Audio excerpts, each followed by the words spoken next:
हरे रामा हरे कृष्णा। आप सभी को मेरा प्यार भरा नमस्कार। बृहस्पतिवार का व्रत बड़ा ही श्रेष्ठ माना जाता है। गुरुवार के दिन श्री हरि विष्णु जी की विधि विधान से पूजा आराधना का विधान है। कई लोग बृहस्पति देव और केले के पेड़ की पूजा करते हैं। बृहस्पति देव को बुद्धि का कारक माना जाता है। केले के पेड़ को हिंदू धर्म में बहुत पवित्र माना जाता है। बृहस्पतिवार के दिन भगवान विष्णु की पूजा होती है। अग्नि पुराण के अनुसार गुरुवार का व्रत लगातार 7 गुरुवार करना चाहिए। इस दिन प्रातः उठकर भगवान विष्णु का ध्यान कर व्रत का संकल्प लेना चाहिए। बृहस्पति देव का ध्यान करना चाहिए।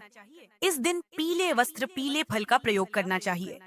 इसके बाद फल फूल और पीले वस्त्र पहनकर भगवान बृहस्पति देव और विष्णु जी की पूजा करनी चाहिए। पूजा के बाद कथा सुननी चाहिए। प्रसाद के रूप में केले चढ़ाना शुभ माना जाता है, लेकिन इन केलों को दान दे देना चाहिए। शाम के समय बृहस्पतिवार की कथा सुननी चाहिए और इसकी मान्यता के अनुसार इस दिन एक बार बिना नमक का पीला भोजन करना चाहिए। भोजन में चने की दाल का भी प्रयोग किया जा सकता है। दोस्तों, ध्यान रहे कि आप देख रहे हैं दिव्य टेल्स चैनल। इसमें मैं प्रिय श्रोतागणों आपको बृहस्पतिवार के व्रत की पौराणिक कथा अच्छे से बताऊंगी, तो ध्यान से सुनिएगा। अगर आपने दिव्य टेल्स को सब्सक्राइब नहीं किया है तो आप पहले इस चैनल को सब्सक्राइब कर दीजिए और वीडियो को लाइक कर दीजिए। तो अब हम बात करते हैं बृहस्पतिवार के व्रत की कथा की। अगर आप किसी कारण गुरुवार का व्रत नहीं भी रख पा रहे हैं तो भी कथा को सुनने से सुख शांति बनी रहती है और पैसों का आगमन भी बना रहता है। तो आइए भगवान विष्णु जी का ध्यान करते हुए सुनते हैं गुरुवार के व्रत की कथा। लेकिन कथा को शुरू करने से पहले आप सभी कमेंट बॉक्स में जय श्री हरि विष्णु लिख दीजिए। एक नगर में बड़ा ही प्रतापी वदानी राजा था। वह प्रत्येक गुरुवार को व्रत रखता एवं पूजा करता था। यह उसकी रानी को अच्छा नहीं लगता था। ना वह व्रत करती और ना ही किसी को एक पैसा दान में देती। राजा को भी ऐसा करने से मना करती थी। एक समय की बात है कि राजा शिकार खेलने वन को चले गए। घर पर रानी और दासी थी। उस समय गुरु बृहस्पति साधु का रूप धारण कर राजा के दरवाजे पर भिक्षा मांगने आए। साधु ने रानी से भिक्षा मांगी तो वह कहने लगी, हे साधु महाराज, मैं इस दान और पुण्य से तंग आ गई हूँ। आप कोई ऐसा उपाय बताइए जिससे यह सारा धन नष्ट हो जाए और मैं आराम से रह सकूं। साधु रूपी बृहस्पति देव ने कहा, हे देवी, तुम बड़ी विचित्र हो। संतान और धन से तो कोई दुखी नहीं होता है। अगर तुम्हारे पास धन अधिक है तो इसे शुभ कार्यों में लगाओ, जिससे तुम्हारे दोनों लोग सुधर जाएंगे। परंतु साधु की इन बातों का रानी पर कोई असर नहीं हुआ। उसने कहा, मुझे ऐसे धन की आवश्यकता नहीं है जिसे मैं दान दूं तथा जिसको संभालने में ही मेरा सारा समय नष्ट हो जाए। साधु ने कहा, यदि तुम्हारी ऐसी इच्छा है तो जैसा मैं तुम्हें बताता हूँ तुम वैसा ही करना। बृहस्पतिवार के दिन तुम घर को गोबर से लीपना, अपने केशों को पीली मिट्टी से धोना, केशों को धोते समय स्नान करना, राजा से हजामत बनाने को कहना, भोजन में मांस मदिरा बनवाना, कपड़े धोबी के यहाँ धोने को डालना। इस प्रकार 7 बृहस्पतिवार करने से तुम्हारा संपूर्ण धन नष्ट हो जाएगा। इतना कहकर साधु बने बृहस्पति देव अंतर ध्यान हो गए। साधु के कहे अनुसार कार्य करते हुए रानी को केवल 3 बृहस्पतिवार ही बीते थे कि उसकी समस्त धन संपत्ति नष्ट हो गई। 2 वक्त का भोजन भी उनके लिए मुश्किल हो गया। एक दिन राजा रानी से बोला, हे रानी, तुम यहीं रहो, मैं दूसरे देश को चला जाता हूँ, क्योंकि यहाँ पर मुझे सभी जानते हैं, इसलिए मैं कोई छोटा कार्य नहीं कर पाऊंगा। ऐसा कहकर राजा परदेश चला गया। वहाँ वह जंगल से लकड़ी काट कर लाता और शहर में बेचता। इस तरह वह अपना जीवन व्यतीत करने लगा। इधर राजा के बिना रानी और दासी दुखी रहने लगी। एक समय रानी और दासी को 7 दिन बिना भोजन के रहना पड़ा। तो रानी ने अपनी दासी से कहा, हे दासी, पास ही के नगर में मेरी बहन रहती है। वह बड़ी धनवान है। तुम उसके पास जाओ और कुछ धन ले आओ ताकि थोड़ा बहुत गुजरा हो जाए। दासी रानी की बहन के पास गई। उस दिन बृहस्पतिवार था। रानी की बहन उस समय बृहस्पतिवार की कथा सुन रही थी। दासी ने रानी की बहन को अपनी रानी का संदेश दिया, लेकिन रानी की बहन ने कोई उत्तर नहीं दिया। जब दासी को रानी की बहन से कोई उत्तर नहीं मिला तो वह बहुत दुखी हुई। उसे क्रोध भी आया। दासी ने वापस आकर रानी को सारी बात बता दी। सुनकर रानी ने अपने भाग्य को कोसा। उधर रानी की बहन ने सोचा कि मेरी बहन की दासी आई थी, परंतु मैं उससे नहीं बोली, इससे वह बहुत दुखी हुई होगी। कथा सुनकर और पूजन समाप्त कर वह अपनी बहन के घर गई और उससे कहा कि जब तुम्हारी दासी आई थी तब मैं बृहस्पतिवार के व्रत की कथा कर रही थी। तुम्हारी दासी गई, परंतु जब तक कथा होती है तब तक ना ही उठते हैं और ना ही बोलते हैं, इसीलिए मैं नहीं बोली। कहो दासी क्यों गई थी? रानी बोली, बहन हमारे घर अनाज नहीं है। ऐसा कहते कहते रानी की आंखें भर आईं। उसने दासी शाहिद भूखा रहने की बात भी अपनी बहन को बता दी। रानी की बहन बोली, बहन देखो, बृहस्पति देव भगवान सबकी मनोकामना पूर्ण करते हैं। देखो शायद तुम्हारे घर में अनाज रखा हो। यह सुनकर दासी घर के अंदर गई तो वहाँ उसे एक घड़ा अनाज का भरा मिल गया। उसे बड़ी हैरानी हुई क्योंकि उसने एक एक बर्तन देख लिया था। उसने बाहर आकर रानी को बताया। दासी रानी से कहने लगी, हे रानी, जब हमको भोजन नहीं मिलता तो हम व्रत ही तो करते हैं, इसलिए क्यों ना इनसे व्रत और कथा की विधि पूछ ली जाए, हम भी व्रत किया करेंगे। दासी के कहने पर रानी ने अपनी बहन से बृहस्पतिवार व्रत के बारे में पूछा। उसकी बहन ने बताया, बृहस्पतिवार के व्रत में चने की दाल और मुनक्का से विष्णु भगवान का केले की जड़ में पूजन करना चाहिए और कथा सुननी व कहनी चाहिए तथा दीपक जलाना चाहिए और पीला भोजन करना चाहिए। इससे बृहस्पति देव भगवान प्रसन्न होते हैं और मनोकामना पूर्ण करते हैं। व्रत और पूजन की विधि बताकर रानी की बहन अपने घर लौट आई। रानी और दासी ने निश्चय किया कि बृहस्पति देव भगवान का पूजन जरूर करेंगे। 7 रोज बाद जब बृहस्पतिवार आया तो उन्होंने व्रत रखा। घुटसाल में जाकर चना और गुड़बीन लाई तथा उसकी दाल से केले की जड़ तथा विष्णु भगवान का पूजन किया। अब पीला भोजन कहाँ से लाए? दोनों बड़ी दुखी हुई, परंतु उन्होंने व्रत किया था, इसलिए बृहस्पति देव भगवान प्रसन्न थे। एक साधारण व्यक्ति के रूप में वे 2 थाली पीला भोजन लेकर आए और दासी को देकर बोले, हे दासी, यह भोजन तुम्हारे और तुम्हारी रानी के लिए है, इसे तुम दोनों ग्रहण करना। दासी भोजन पाकर बहुत प्रसन्न हुई।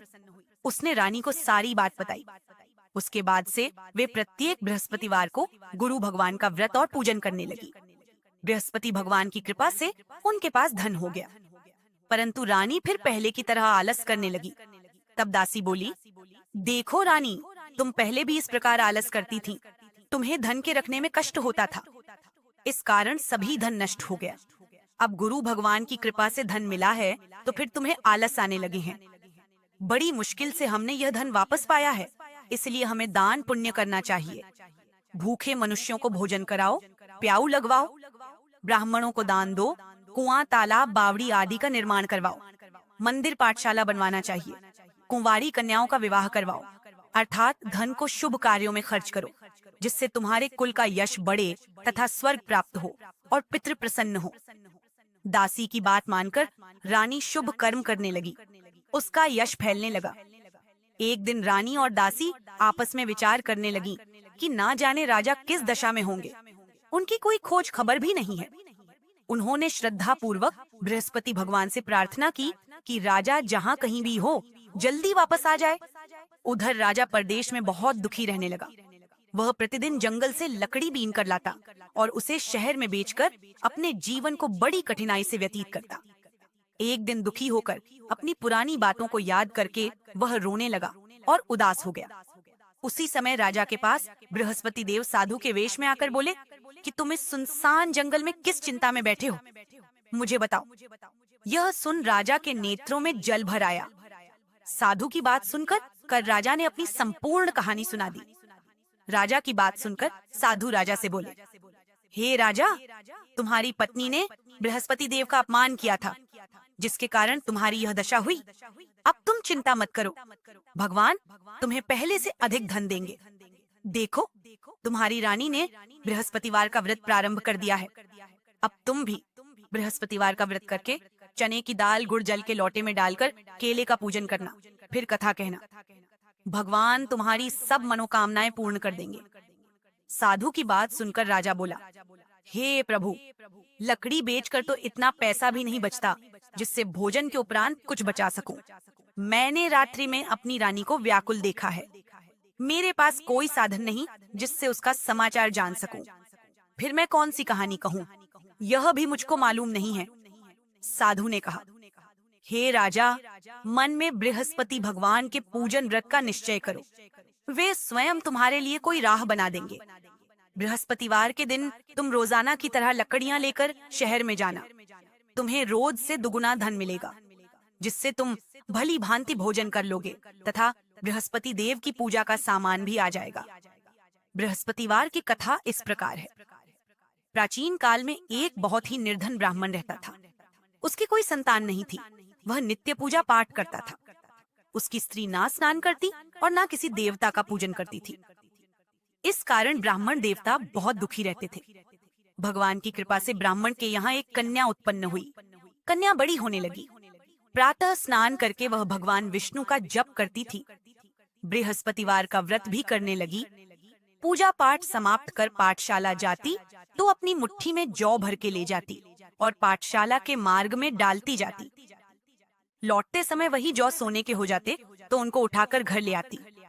एक दिन वह बालिका सूप में उन सोने के जौ को फटक कर साफ कर रही थी कि तभी उसकी माँ ने देख लिया और कहा कि हे बेटी, सोने के जौ को फटकने के लिए सोने का सूप भी तो होना चाहिए। दूसरे दिन गुरुवार था। कन्या ने व्रत रखा और बृहस्पति देव से सोने का सूप देने की प्रार्थना की। बृहस्पति देव ने उसकी प्रार्थना स्वीकार कर ली। रोजाना की तरह वह कन्या जौ फैलाती हुई पाठशाला चली गई। पाठशाला से लौटकर जब वह जौ बीन रही थी तो बृहस्पति देव की कृपा से उसे एक सोने का सूप मिला। उसे वह घर ले आई और उससे जौ साफ करने लगी, परंतु उसकी माँ का वही ढंग रहा। एक दिन वह कन्या सोने के सूप में जब जौ साफ कर रही थी, उस समय उस नगर का राजकुमार वहाँ से निकला। कन्या के रूप और कार्य को देखकर वह उस पर मोहित हो गया। राज्य महल आकर वह भोजन तथा जल त्याग कर उदास होकर लेट गया। राजा को जब राजकुमार के अन्न जल त्यागने का समाचार झात हुआ तो अपने मंत्रियों के साथ वह अपने पुत्र के पास गया और कारण पूछा। राजकुमार ने राजा को उस लड़की की जानकारी दी और घर का पता भी बता दिया। मंत्री उस लड़की के घर गया। मंत्री ने ब्राह्मण के समक्ष राजा की ओर से निवेदन किया। कुछ ही दिन बाद ब्राह्मण की कन्या का विवाह राजकुमार के साथ संपन्न हो गया। कन्या के घर से जाते ही ब्राह्मण के घर में पहले की तरह गरीबी का निवास होने लग गया। एक दिन दुखी होकर ब्राह्मण अपनी पुत्री से मिलने गया। बेटी ने पिता की अवस्था को देखा और अपनी माँ का हाल पूछा। ब्राह्मण ने सब हाल अपनी पुत्री को बता दिया। कन्या ने बहुत सा धन देकर अपने पिता को विदा कर दिया, लेकिन कुछ दिन बाद फिर वही हाल हो गया। ब्राह्मण फिर अपनी कन्या के यहाँ गया और सभी हाल कहा तो पुत्री बोली, हे पिताजी, आप माताजी को यहाँ ले आओ, मैं उन्हें वह विधि बता दूंगी जिससे गरीबी दूर हो जाए। ब्राह्मण देवता अपनी स्त्री को साथ लेकर अपनी पुत्री के पास राजमहल पहुँचे तो पुत्री अपनी माँ को समझाने लगी, हे माँ, तुम प्रातः काल स्नान आदि करके विष्णु भगवान का पूजन करो तो सब गरीबी दूर हो जाएगी। परंतु उसकी माँ ने उसकी एक भी बात नहीं मानी। वह प्रातः काल उठकर अपनी पुत्री की बची जूठन को खा लेती थी। एक दिन उसकी पुत्री को बहुत गुस्सा आया। उसने अपनी माँ को एक कोठरी में बंद कर दिया। प्रातः उसे स्नानादि कराकर पूजा पाठ करवाया तो उसकी माँ की बुद्धि ठीक हो गई। इसके बाद वह नियम से पूजा पाठ करने लगी और प्रत्येक बृहस्पतिवार को व्रत करने लगी। इस व्रत के प्रभाव से मृत्यु के बाद वह स्वर्ग को गई। वह ब्राह्मण भी सुख पूर्वक इस लोक का सुख भोग कर स्वर्ग को प्राप्त हुआ। इस तरह कहानी कहकर साधु बने देवता वहाँ से लौट गए। धीरे धीरे समय व्यतीत होने पर फिर बृहस्पतिवार का दिन आया। राजा जंगल से लकड़ी काटकर शहर में बेचने गया। उसे उस दिन और दिनों से अधिक धन मिला। राजा ने चना गुड़ आदि लाकर बृहस्पतिवार का व्रत किया। उस दिन से उसके सभी दुख दूर हो गए। परंतु जब अगले गुरुवार का दिन आया तो वह बृहस्पतिवार का व्रत करना भूल गया। इस कारण बृहस्पति भगवान नाराज हो गए। उस दिन उस नगर के राजा ने विशाल यज्ञ का आयोजन किया था तथा अपने समस्त राज्य में घोषणा करवा दी कि सभी मेरे यहाँ भोजन करने आवे, किसी के घर चूल्हा ना जले। इस आज्ञा को जो नहीं मानेगा उसको फांसी दे दी जाएगी। राजा की आज्ञा अनुसार राज्य के सभी लोग राजा के भोज में सम्मिलित हुए, लेकिन लकड़हारा कुछ देर से पहुंचा, इसलिए राजा उसको अपने साथ महल में ले गए। जब राजा लकड़हारे को भोजन करा रहे थे तो रानी की दृष्टि उस खूंटी पर पड़ी जिस पर उसका हार लटका हुआ था। उसे हार खूंटी पर लटका हुआ दिखाई नहीं दिया। रानी ने कहा कि मेरा हार इस लकड़हारे ने चुरा लिया है। उसी समय सैनिक बुलवाकर उसको जेल में डलवा दिया।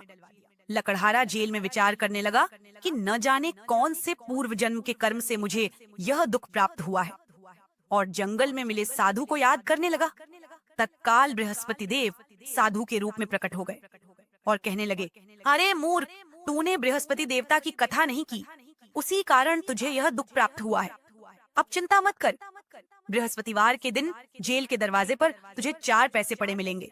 उनसे तू बृहस्पतिवार की पूजा करना तो तेरे सभी कष्ट दूर हो जाएंगे। अगले बृहस्पतिवार उसे जेल के द्वार पर 4 पैसे मिले। राजा ने पूजा का सामान मंगवा लिया और कथा कही और प्रसाद बांटा। उसी रात्रि में बृहस्पति देव ने उस नगर के राजा को स्वप्न में कहा, हे राजा, तूने जिसे जेल में बंद किया है उसे कल छोड़ देना, वह निर्दोष है। राजा प्रातःकाल उठा और खूंटी पर हार टंगा। देखकर लकड़हारे को बुलाकर क्षमा मांगी तथा राजा के योग्य सुंदर वस्त्र आभूषण भेंट कर उसे विदा किया। गुरुदेव की आज्ञा अनुसार राजा अपने नगर को चल दिया। राजा जब नगर के निकट पहुंचा तो उसे बड़ा ही आश्चर्य हुआ। नगर में पहले से अधिक बाग, तालाब और कुएं तथा बहुत सी धर्मशालाएं, मंदिर आदि बने हुए थे। राजा ने पूछा कि यह किसका बाग और धर्मशाला है? तब नगर के सब लोग कहने लगे कि यह सब रानी और दासी द्वारा बनवाए गए हैं। राजा को आश्चर्य हुआ और गुस्सा भी आया कि उसकी अनुपस्थिति में रानी के पास धन कहां से आया होगा। जब रानी ने यह खबर सुनी कि राजा आ रहे हैं तो उसने अपनी दासी से कहा, हे दासी, देख, राजा हमको कितनी बुरी हालत में छोड़कर गए थे। वह हमारी ऐसी हालत देखकर लौट ना जाए, इसलिए तू दरवाजे पर खड़ी हो जा। रानी की आज्ञा अनुसार दासी दरवाजे पर खड़ी हो गई और जब राजा आए तो उन्हें अपने साथ महल में लिवा आई। तब राजा क्रोध करके पूछने लगा, बताओ, यह धन तुम्हें कैसे प्राप्त हुआ है? तब रानी ने सारी कथा सुनाई। राजा ने निश्चय किया कि मैं रोजाना दिन में 3 बार कहानी कहा करूंगा और रोज व्रत किया करूंगा। अब हर समय राजा के दुपट्टे में चने की दाल बंधी रहती थी तथा दिन में 3 बार कथा कहता। एक दिन राजा ने विचार किया कि चलो अपनी बहन के यहाँ हो आऊं। इस तरह का निश्चय कर राजा घोड़े पर सवार हो अपनी बहन के यहाँ चल दिया। मार्ग में उसने देखा कि कुछ आदमी एक मुर्दे को लिए जा रहे हैं। उन्हें रोककर राजा कहने लगा, अरे भाइयों, मेरी बृहस्पतिवार की कथा सुन लो। वे बोले, लो, हमारा तो आदमी मर गया है, इसको अपनी कथा की पड़ी है। परंतु कुछ आदमी बोले, अच्छा कहो, हम तुम्हारी कथा भी सुनेंगे। राजा ने दाल निकाली और कथा कहनी शुरू कर दी। जब कथा आधी हुई तो मुर्दा हिलने लगा और जब कथा समाप्त हुई तो राम राम करके वह मुर्दा खड़ा हो गया।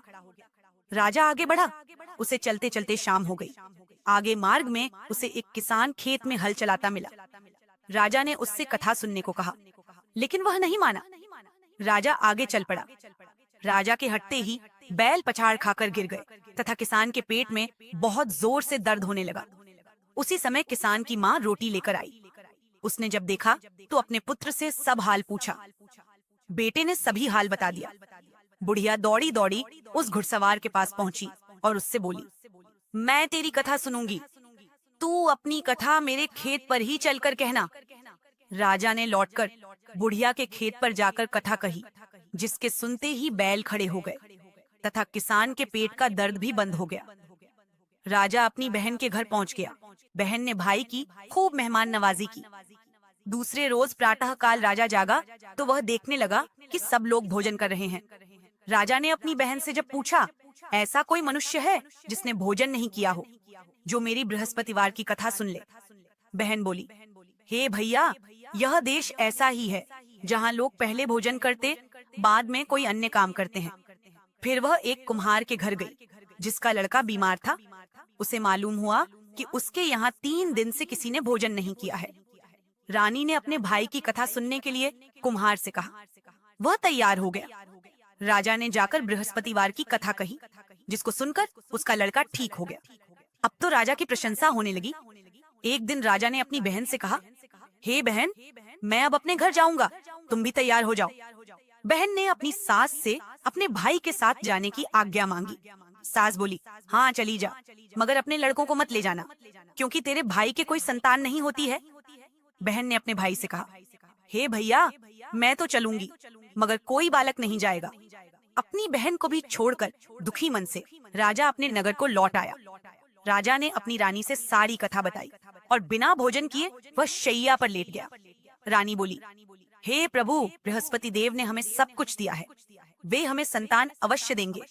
उसी रात बृहस्पति देव ने राजा को स्वप्न में कहा, हे राजा, उठ, सभी सोच त्याग दे, तेरी रानी गर्भवती है। राजा को यह जानकर बड़ी खुशी हुई। 9 महीने में रानी के गर्भ से एक सुंदर पुत्र पैदा हुआ। तब राजा बोला, हे रानी, स्त्री बिना भोजन के रह सकती है, परंतु बिना कहे नहीं रह सकती। जब मेरी बहन आए तो तुम उससे कुछ मत कहना। रानी ने हाँ कर दी। जब राजा की बहन ने यह शुभ समाचार सुना तो वह बहुत खुश हुई तथा बधाई लेकर अपने भाई के यहाँ आई। रानी ने तब उसे आने का उलाहना दिया। जब भाई अपने साथ ला रहे थे तब उनके साथ नहीं आई और आज अपने आप ही भागी बिना बुलाए आ गई। तो राजा की बहन बोली, भाई, मैं इस प्रकार न कहती तो तुम्हारे घर औलाद कैसे होती। बृहस्पति देव सभी की मनोकामनाएं पूर्ण करते हैं जो पूरी श्रद्धा से बृहस्पतिवार का व्रत करता है एवं कथा पढ़ता है अथवा सुनता है और दूसरों को सुनाता है। बृहस्पति देव उसकी सभी मनोकामनाएं पूर्ण करते हैं, उनकी सदैव रक्षा करते हैं। जैसे रानी और राजा ने बृहस्पति देव की कथा का गुणगान पूरी श्रद्धा के साथ किया तो उनकी सभी इच्छाएं बृहस्पति देव जी ने पूर्ण की। अनजाने में भी बृहस्पति देव की उपेक्षा ना करें, ऐसा करने से सुख शांति नष्ट हो जाती है। इसलिए सबको कथा सुनने के बाद प्रसाद लेकर जाना चाहिए। हृदय से उनका मनन करते हुए जयकारा बोलना चाहिए। बोलिए श्री हरि विष्णु भगवान की जय, बृहस्पति देव की जय। मैं आप सभी को एक बार फिर से बता दूं कि आप सभी देख रहे हैं दिव्य टेल्स चैनल। अगर आप सभी को ये वीडियो पसंद आ रहा हो तो आप सभी वीडियो को लाइक कर दीजिए। तो अब मैं आपको बृहस्पतिवार की एक दूसरी कथा सुनाती हूँ।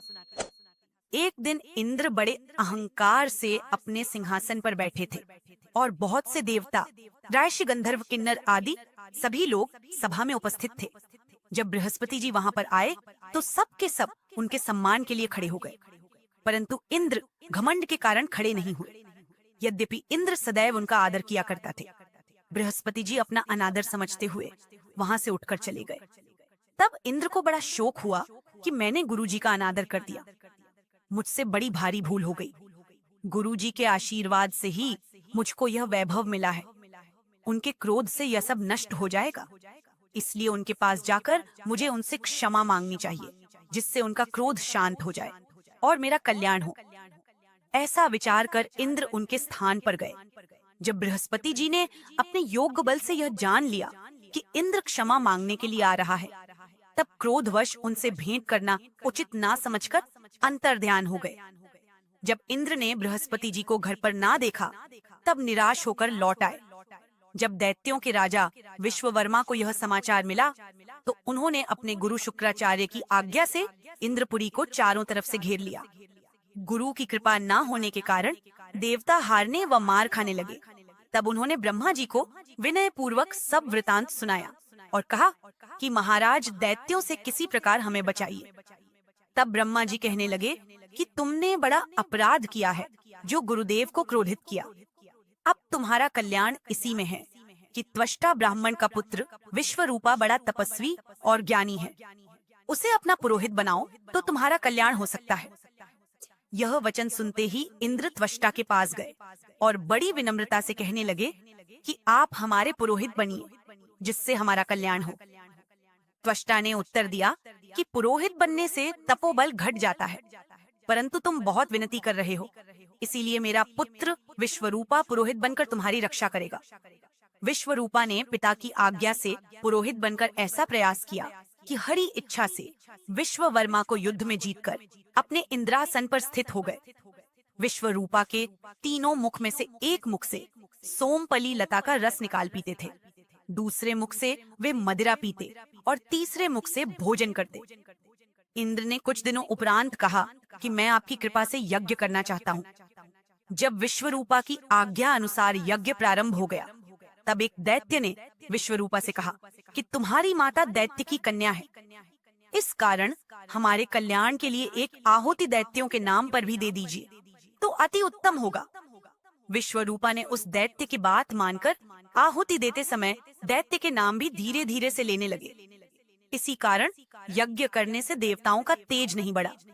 इंद्र ने यह वृतांत जानते ही क्रोधित होकर विश्वरूपा के तीनों सिर काट डाले। मद्यपान करने से भंवरा सोम, पल्ली पीने से कबूतर और अन्न खाने के मुख से तीतर बना। विश्वरूपा के मरते ही इंद्र का स्वरूप ब्रह्म हत्या के प्रभाव से बदल गया। देवताओं के 1 साल तक पश्चाताप करने पर भी ब्रह्म हत्या का पाप नहीं छूटा, तो सब देवताओं के प्रार्थना करने पर ब्रह्मा जी बृहस्पति जी के सहित वहां गए। उस ब्रह्म हत्या के 4 भाग किए, उनमें से 1 भाग पृथ्वी को दिया। इसी कारण कहीं कहीं धरती ऊंची नीची और बीज बोने जी के लायक भी नहीं होती। साथ ही ब्रह्मा जी ने यह वरदान दिया, जहाँ पृथ्वी में गड्ढा होगा, कुछ समय बाद स्वयं भर जाएगा। दूसरा भाग वृक्षों को दिया, जिससे उनमें से एक गोंद बनकर बहता है। इस कारण गूगल के अतिरिक्त सब गोंद अशुद्ध समझे जाते हैं। वृक्षों को यह वरदान दिया कि ऊपर से सूख जाने पर जड़ फिर फूट जाती है। तीसरा भाग स्त्रियों को दिया। इसी कारण स्त्रियां हर महीने रजस्वला होकर पहले दिन चांडाल, दूसरे दिन ब्रह्मघानी और तीसरे दिन धोबिन के समान रहकर चौथे दिन शुद्ध होती है और संतान प्राप्ति का उनको वरदान दिया। चौथा भाग जल को दिया। जल को यह वरदान मिला कि जिस चीज में डाला जाएगा वह बोझ में बढ़ जाएगी। इस प्रकार इंद्र को ब्रह्म हत्या के पाप से मुक्त किया। जो मनुष्य इस कथा को पूरी श्रद्धा से पढ़ता या सुनता है, उसके सब पाप बृहस्पति देव की कृपा से नष्ट होते हैं। बोलिए बृहस्पति देव की जय। श्री हरि विष्णु भगवान की जय। मैं आप सभी से उम्मीद करती हूँ कि आपको मेरी यह कथा अवश्य ही पसंद आई होगी। अगर आपको यह कथा पसंद आई है तो वीडियो को लाइक जरूर कर दीजिए और हमारे दिव्य टेल्स चैनल पर अगर आप नए हैं तो उसे सब्सक्राइब कर दीजिए।